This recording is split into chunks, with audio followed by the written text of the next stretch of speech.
Now. Oh, no, no, no, no, no, no.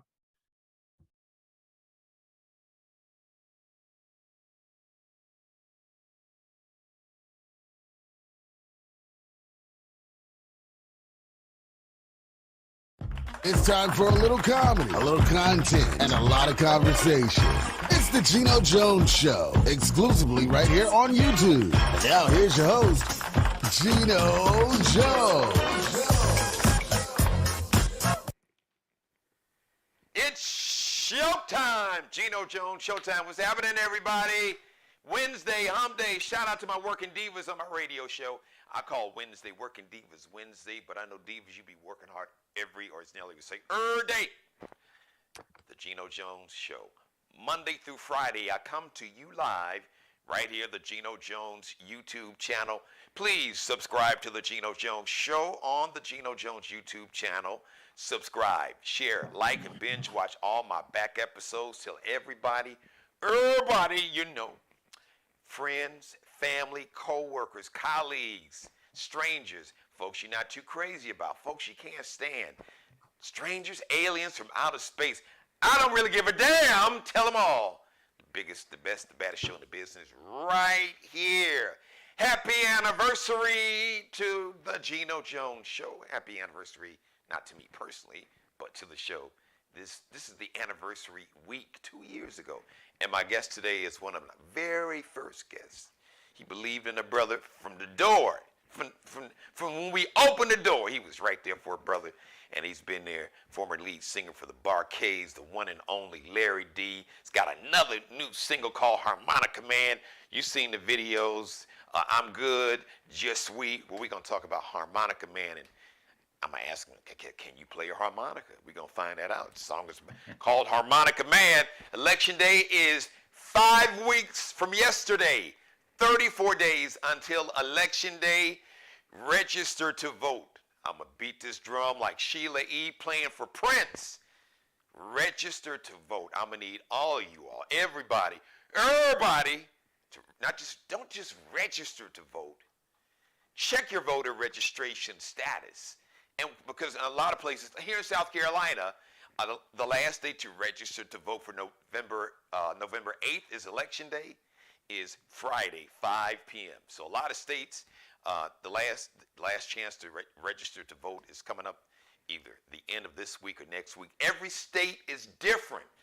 So contact the Board of Elections or maybe the Secretary of State, whoever's in charge of running elections in your state. We have the Board of Elections here, Chicago, Illinois, I believe. Illinois they have a Secretary of State's office also. So you can contact the Secretary of State. But whoever runs your elections, contact them, go online, call. Once again, check your voter registration status, because you got some folks out there with some nefarious skullduggery and chicanery going on. I'm borrowing some big words from like an icon of mine. Former mayor, the late great, rest in peace, power in paradise, Harold Washington. He was the first black mayor of Chicago, and the brother had that vocabulary, and he was killing them colonizers. Skullduggery and chicanery. They had a thesaurus and dictionary. They looking up the words. He'd be holding a news conference. Harold Washington was my man. My mother still say, her and a lot of people, she said, they killed Harold Washington. He had a heart attack, but a lot of folks say, heart attack, they killed that man. So I don't know who they is, but you know what? Listen, I don't argue with my mother because my mother is wise. And 99 and 3/4 out of 100 times, she's right. So we just going to put it right there where the goats can get it. But once again, please register to vote, because I'm an entertainer. I'm a TV and radio host. I'm a stand-up comedian. I'm an actor, an author, and motivational speaker. But I use my talents, the skills, and the gift that God has given me in this platform to entertain you, to make you laugh, but to inform, enlighten, inspire, and try to educate you, me, and everybody else. Because we are living in some very precarious times right now. And there are forces that want to take us, as black people, people of color, us being black folks, and Hispanic brothers and sisters, Asian brothers and sisters, Native Americans, and even poor and working class white folks that continue to vote they vote against their best interest. They vote for their own oppression. They vote for their own ill health, physically and mentally, for this thing called whiteness, this club, this made-up social scientist they call race. It is a construct. Which you mean it's just some bullshit that people made up. All right? I call it's a con. It is a con game that was created really back in the late 1600s in Europe. A small handful of people that decided they wanted to rule the world. It was, man, there wasn't no women in there, and it wasn't a whole lot of anybody. It was just primarily what they called themselves white. They didn't even use white then. That's a whole different show. But a small handful of people wanted to control the wealth, social, economic, and political power. The same forces, Spain, Portugal, France, Great Britain, the British Empire. You were just talking about the Queen. All right, do you know, here, don't take my word for it. I'm not a history teacher, but I read, and I've always been curious. World War I, which my late grandfather, Conway Jones, served in. What was the reason for World War I? Was because you had all these great powers, Great Britain, Portugal, Spain, and France, that wanted to carve up the continent of Africa. They all wanted to go in and they call colonize. So I'll explain to you what colonization really is. Like I come to your house, I say, okay, man, you got a nice house. Oh, you got money and you got expensive art there, and you got beautiful furniture, and you got a crystal vase. Man, there's a lot of potential wealth and money in this house. I'm going to colonize your house.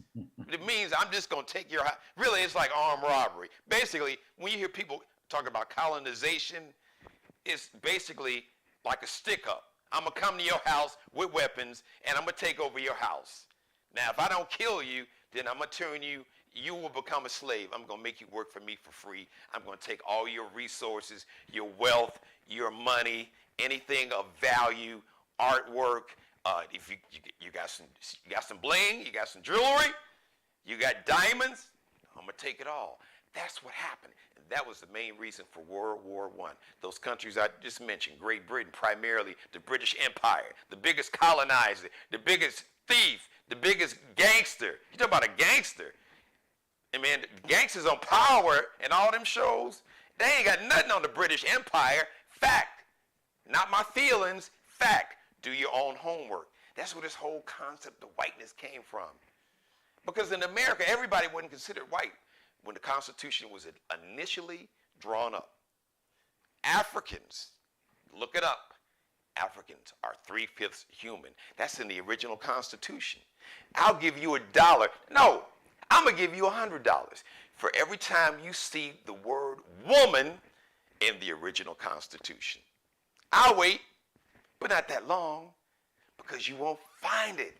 Women were not even, they didn't even address, it goes to show you what they thought of women, including white women, their own women. They didn't even acknowledge, it said all men are created equal. They didn't even mention the word women in the Constitution. And you know why? Because those men, the only people who could vote at that time, says wealthy white male landowners, rich white Christian men.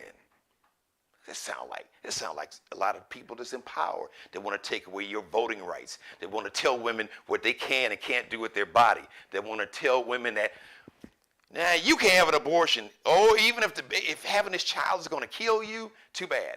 Oh, if you got a 10-year-old baby girl that was raped by a family member, you're going to force her to have the rapist's child? You're going to re-traumatize a baby that's been traumatized by somebody that she knows, that she believed in, somebody in her family who violated her and raped her, and she didn't know what's going on. She's confused and traumatized, and then you're going to re-traumatize her. You're going to add to the confusion, the depression, anxiety, stress, and all that by forcing her to have this baby. Really? Is that what we're doing? Yes, because you were so worried that there are not enough white babies being had. White women ain't having enough babies. And oh my God, in 2040, 2035, this country is going to be what they call majority minority. First, let me let you in on a secret. The majority of the people on this planet are people of color. That's a fact. That's not a fiction. That's not my feelings. That's fact. You can do your own homework. So basically what I am telling you is that there are people who hundreds of years ago looked at black people and said, you are not human, you're 3/5 human. They looked at women like they were property also, who had all the power, and basically brought our ancestors from the continent over here to generate wealth for them, not for us, not for ourselves. So that is why voting is so important, because yes, there are people that are still upset about losing the Civil War. There's still people that feel like black folks should still be working for wealthy white people. There are white people that think that other white people who they don't see is on their level, that other white people that are beneath them, that should be working for them virtually for free. This is real. Everything is on the ballot. A woman's reproductive rights, the right to determine what she can do with her body, the right to determine whether or not she wants to have another kid, whether or not she can afford to have another child, because she's got 2 or 3 kids and she can't afford to pay for the ones that she's got. Or she's, God forbid, a victim of rape or incest, or maybe she wanted a child but she had a miscarriage. They call it an ectopic pregnancy. That's basically where the fetus winds up where it shouldn't be, like in the fallopian tubes. And I've known somebody. We lost her about 30 years ago, a dear friend of mine. I went to high school and college with. The woman, he was his fiance at the time. She died from an ectopic, it's called ectopic pregnancy. Just look that up. I hear stories now of women who are miscarrying and they can't get treatment because doctors are afraid that these backwards ass governors in these southern states are going to sue them, and women are literally almost bleeding out, hemorrhaging, have to go around for a week or 2 weeks bleeding because they can't get medical care. A man would never tolerate that. No man would ever tolerate a woman or anybody else telling them what to do with what he could do with their body. If men got pregnant, if men had vaginal births and C-sections, hell, you could go to the strip club and get a lap dance in the champagne VIP room. With the lap dance comes along some lemon pepper wings, and we'll terminate the pregnancy all on the spot. Oh, and we'll have a game on the big screen tomorrow, Thursday night. We'll have a game on the big screen. One-stop shopping. You can get everything done right here because men wouldn't tolerate it. So that is why it's so important that each and every person, you get out to vote in 34 days or sooner than that, where you can early vote or absentee vote. And let me just real quick before I bring on my guest, let me shout out Trina, the baddest bitch. The baddest. I'm not calling her a bitch. That's what she calls herself. The self-proclaimed baddest bitch, repping the 305 Miami, Trina. And I don't know what pronoun to use for saucy, so I'll just say Saucy Santana. They got this video called No Voting, No Vucking, with a V, but you can imagine what that V really means. No voting, no vucking. Google no voting, no vucking. It's to encourage their fans and everybody to vote. You can call it hood, ghetto, ratchet. It could be all that. And the video's really not. But I don't care, because guess what? People in the hood, people who are ghetto, which is a term that was given to us because the first ghettos were not in black neighborhoods. That's a whole different history conversation. Ratchet, they vote too. We need them to vote. We need everybody. We can't afford to throw away anybody because the people that want to oppress you and me and take away your voting rights and your reproductive rights and your civil rights, and who don't want to pay you a living wage, and who don't want to provide child care or daycare or give you leave when you have a child, or God forbid if you got a sick parent, the people who don't want to give you shit but want to continue to take all your money and give these big tax breaks to corporations and billionaires, because it never, why is it that inflation is never affected when there are tax cuts and when billionaires and corporations get tax cuts? Why is it that the only time that we have to worry about inflation is when we try to give money to poor and working class people, when we try to just give them a leg up, a hand up. Not a handout, but a hand up. Just think about that. Happy birthday, Heather Headley. Let me do this before I bring my guest on. Happy birthday, October 5th. All right, Libras, I see you. Heather Headley, actress, R&B singer. She made the song He Is. Heather Headley is 48 today. Grant Hill. Now, let me tell you something about Grant Hill. There are a lot of people that thought that Grant Hill was going to be the next Michael Jordan. And at 6'8", the brother had mad game. And had he not messed up his ankle, oh, it would have been a whole different situation. Good dude, good brother. Married to Tamia, by the way, R&B singer Tamia. Grant Hill is 50, and happy heavenly birthday. This is a very near, dear friend of mine. Rest in peace, power and paradise. To Bernard McCullough. Who is Bernard McCullough? Bernie Mac. I miss you, brother. It still haunts me that I was not able to make your funeral, brother, but you know, I got love and respect for you. You were a true friend. Shout out to Aranda and your daughter Janice. Bernie Mac would have been 65 today, so he could have collected his pension. Happy birthday, Bernie. We miss you, brother. All right, let me bring on my guest. Ladies and gentlemen, he is an R&B legend and an icon, former lead singer for the Bar-Kays. If you've never seen, just Google some videos of the Bar-Kays and just check out the brother with the lead singing. You talking about energy and swag and persona and all that je ne sais quoi, whatever it is, that, you know, as they call it, the front man, the lead singer. He not only did he have it, he still got it. And I'm going to bring him on camera. He's a solo artist right now. He's got a brand new album out. You've seen the videos to his first two singles, I'm Good and Just We. Now he's got Harmonica Man. I want to thank a man who I affectionately refer to as Unc. Ladies and gentlemen, the one and only from his new album, Sincerely, Larry D. Larry Dodson. All right, Unc, I see you. What's up, nephew? Hey, Unc, look, let me thank you and let me apologize. Because sometimes this monologue, I get in the zone. That's but all I right. appreciate you being patient. But I had to, I'm trying to speak the truth and use this platform to enlighten and inform and educate, not just us as the community and as the culture of black people and people of color. Because at the end of the day, there's really only one race, and that's the human race. But some people Correct. don't want you to know that because hatred, racism, bigotry, anti-Semitism, misogyny, sexism, homophobia, it's big business. People for years have made lots of money off fear